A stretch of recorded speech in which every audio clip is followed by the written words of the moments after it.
All you loyal subjects, 'tis the time to bow your heads and pay homage to the king who's come to greet us. Hear, hear! Righto. I'm all a twitter and a flutter. My little knees are just like butter. To think the mighty king would stoop to meet us. Huh? Let's hail the conquering hero, for it's time he did appear. And with reverence, we proudly say, Long live the king. he's here. He's rootin' tootin' Rogers, the king of the cowboys, the bravest man upon the silver screen. Whenever there is trouble, there comes Trigger on the double. To lick the villain and to steal the scene. He's got away with women too. Rogers. How they cuddle up to him. When the director tells them to. He's rootin' tootin' Rogers, the king of the cowboys, the bravest, fightin'est, and the fightin'est, strongest, roughest, and the toughest. Let me mention he's a singing his too. But is he the same old Roy that we once knew?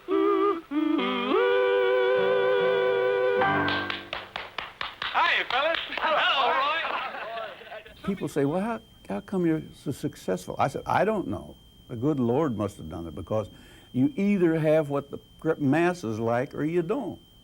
And I haven't had a lesson on anything. And so I have no answer for that. I'm like Popeye, I am what I am. You get what you see, one of those things. And what you see, or what I saw anyway, is the same Roy Rogers I grew up with. It's as if the king of the cowboys just stepped off the silver screen into that Maryland hotel room. He comes across as the same straight-shooting, unassuming hero in the white hat he played in all those B-westerns. Cue the horse. Hi, fella. Say, you must be Trigger Jr. Your daddy was my best friend. He never told me about you, though. Guess he didn't have a chance. How about a kiss? I hope the folks in there are as friendly toward me as you are. He looks older, but he sure doesn't look his age, which is 75. And after all these years, he seems genuinely pleased to sit still for what has to be his 5,000th interview. He seems genuinely happy to pose for pictures in the back room of a fast food franchise with employees who weren't born when he was riding high at the box office. And he seems genuinely thrilled, even without Trigger, to gallop into the setting sun for one more crowd-pleasing performance. Let's do a big round of applause for Roy Rogers. All right!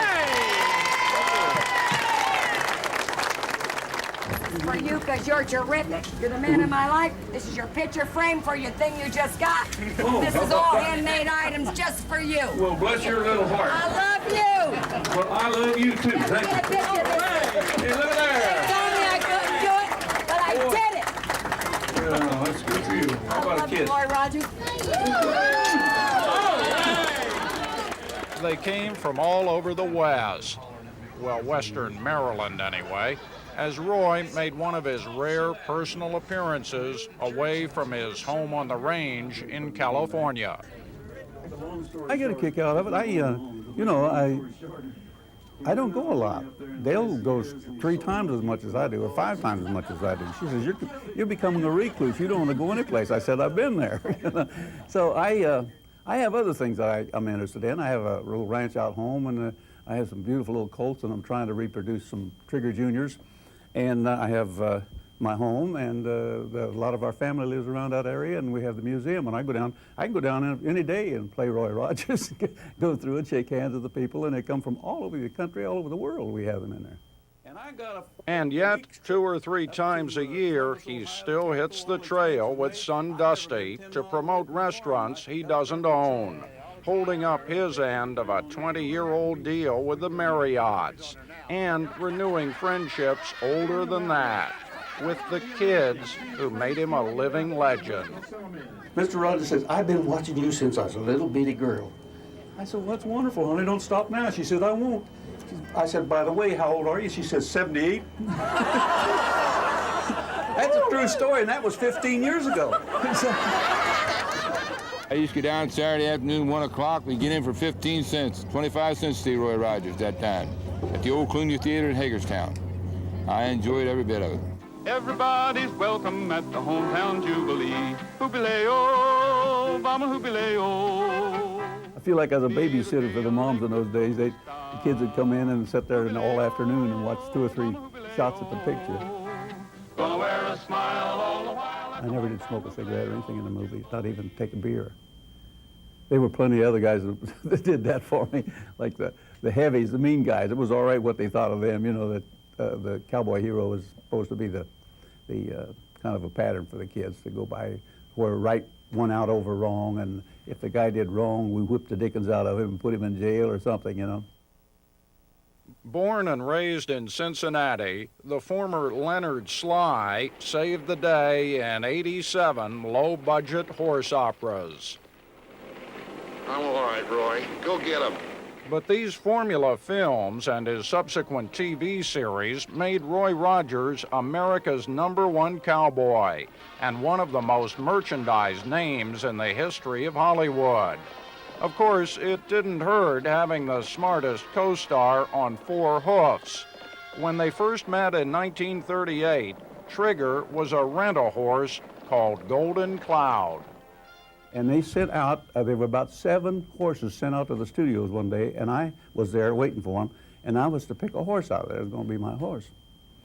Well, I think Trigger was about the 3rd one I got on. I never looked at the rest of them. He was it, and it was love at first sight, and he was one of the greatest horses I've ever seen. I have him beautifully mounted in the museum. He was 33 years old when he died. It's like a person 115. And he'd make anybody look good. I just had one of the greatest horses that ever came along.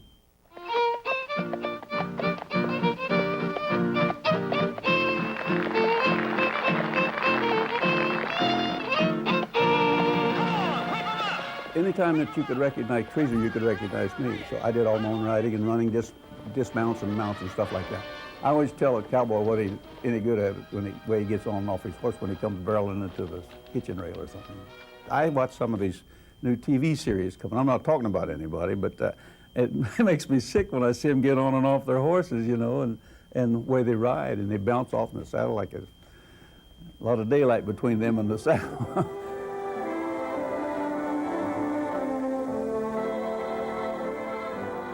Although she got billing behind Trigger in the movies, Dale Evans has been Roy's real-life co-star through 40 years of marriage. And 3 decades after their show went off TV, they are back in the saddle. Hi. Welcome to Happy Trails Theater. Today our feature is Frontier Pony Express. We made it way back in 1939, and in that year alone, Roy made 8 films. Throughout his career, he averaged a new one every other month, and concedes he'd never even seen some of them until cable's Nashville network decided to introduce a new generation of fans to the old pictures, and that voice that never seems to get old.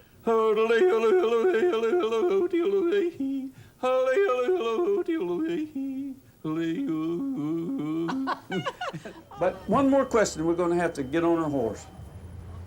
How do you feel about the fact that Westerns just sort of faded away? Why was that? It's like anything else. You can get too much ice cream. And at one time, there were 65 series of Westerns in the first part of TV on the air at one time. It's just every time you turned on, there was a Western show, and it just got too much of it. Boy, these are good. It's too bad they don't last. But nothing does, and Roy went out on top as the king of the cowboys to spend more time with his family. Today, including 6 children, 16 grandchildren, and 11 great-grandchildren, who, like their peers in this crowd, will miss something. A hero who didn't drink, smoke, or use 4-letter words, and never once said, "Go ahead, make my day." Happy trails to you. until we meet again. Happy trails to you, Roy, and thanks. Keep smiling until then. I'll sing this part. Who cares about the clouds if we're together? Just sing a song and bring the sunny weather. Happy trails to you till we meet again. Thank you. God bless you. Thank you so much.